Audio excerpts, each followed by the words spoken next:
बोलना। नमस्कार, मैं रामस्वरूप सिकरवार अब आपको वाल्मीकि रामायण के तहत सुग्रीव का राज्याभिषेक और सीता अन्वेषण का प्रकरण सुनाने जा रहा हूँ। इसमें अंगद का युवराज पद पर अभिषेक करना भी शामिल है।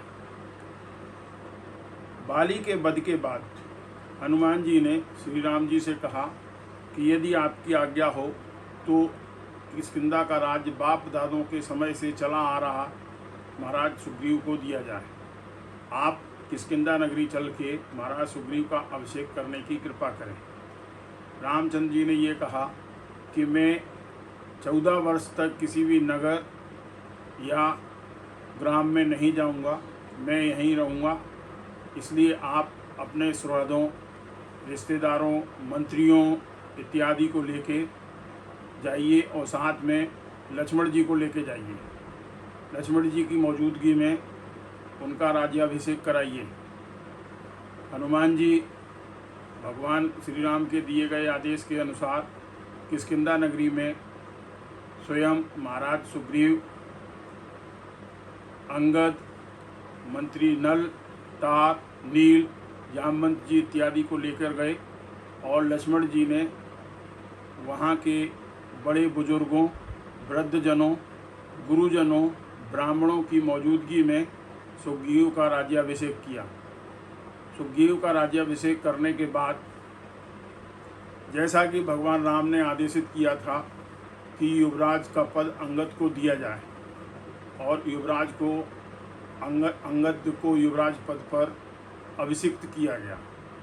उसके बाद लक्ष्मण जी वापस ऋषिमुख पर्वत पर रामचंद्र जी के पास लौट आए। सुग्रीव जी को बहुत समय बाद राज्य मिला था, इसलिए सुग्रीव जी भोग विलास में व्यस्त हो गए। बरसात का समय होने की वजह से भगवान जी ऋषिमुख पर्वत पर निवास करते रहे और बरसात का विवरण दिया गया है जो अति उत्तम है। इस विवरण को देखने से ये होता है कि तुलसीदास जी को लिखते समय भौगोलिक ज्ञान अति उत्तम था। भादों मास निकल जाने के बाद भगवान ने लक्ष्मण जी से ये कहा कि घास भी फूल गए हैं, वर्षा ऋतु भी खत्म हो गई है, लग रहा है सुग्रीव को कोष मिल गया, राज्य मिल गया, नारी मिल गई, तो उन्होंने हमारे काम की सुध भुला दी है। वहाँ हनुमान जी को ये ध्यान आया तो उन्होंने जाके सुग्रीव से ये कहा कि हमने भगवान राम से कुछ वचनबद्धता तय की थी, उसके तहत सीता जी का अन्वेषण कराना है। सुग्रीव घबराया, हड़बड़ाया और शीघ्रता से हनुमान जी को कहा कि सारे वानरों को एकत्रित करने के लिए अलग अलग दिशा में दल भेजो और साथ में ये भी निर्देश दो कि जो 1 महीने के अंदर नहीं आएगा वो मेरे द्वारा बद्ध होगा। भगवान श्री राम ने लक्ष्मण जी को समझाया कि सुग्रीव ने राजकाज पाने की वजह से हमारा काज बिसाड़ दिया है।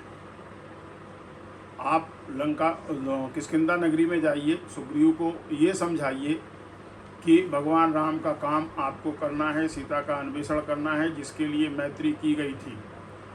मैत्री के तहत ये भी तय किया गया था कि वर्षा ऋतु समाप्त होने पर ये आप कार्य करेंगे। यदि आप ये कार्य नहीं करते तो वो बाण अभी भी श्री राम के तूड़ीर में है और वो रास्ता जिस पर बाली गया है अभी भी खुला हुआ है। भगवान को कुपित देखकर लक्ष्मण जी रोषपूर्वक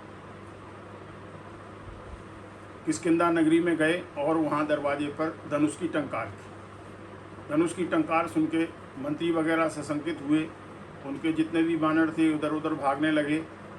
तब सुग्रीव ने तारा को निर्देशित किया कि लक्ष्मण जी को साथ लेकर उनके रोष को शांत करो।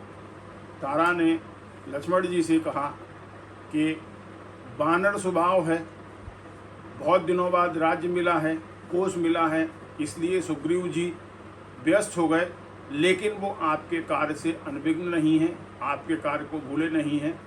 बहुत सारे बानरों को एकत्रित होने के लिए उन्होंने निर्देश दिए हैं और निर्देश देने के बाद सारे बानर जब यहाँ इकट्ठे होंगे फिर हनुमान जी लक्ष्मण जी के सामने आए। लक्ष्मण जी को वो सुग्रीव के सामने ले गए। सुग्रीव जी अपने सिंहासन पर बैठे हुए थे। उन्होंने लक्ष्मण जी को सिंहासन पर बैठाया, विधिवत प्रार्थना की, पूजा की और उनको समझाया कि मैं श्री राम का कार्य भूला नहीं हूँ। मैंने पहले से ही वानरों के दल को एकत्रित होने के लिए हनुमान जी को निर्देशित किया है। आप देखिए, हम भगवान के साथ चलते हैं और आगे की व्यवस्था वहीं तय करेंगे। इतना कहकर लक्ष्मण जी सुग्रीव को लेकर हनुमान जी के साथ ऋषिमुख पर्वत की गुफा में भगवान जी के पास लौट आए और उन्होंने पूरी स्थिति को भगवान से कह सुनाया। पूरी स्थिति को समझने के बाद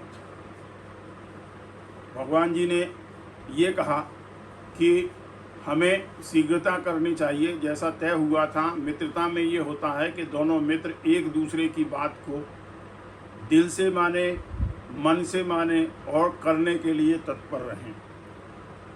इस प्रकार वानर दल के एकत्रित होने तक सुग्रीव जी भगवान के साथ वार्ता करते रहे। वहाँ मौजूदगी में जामवंत, नल, नील, तार और हनुमान जी भी उपस्थित रहे। धन्यवाद, नमस्कार।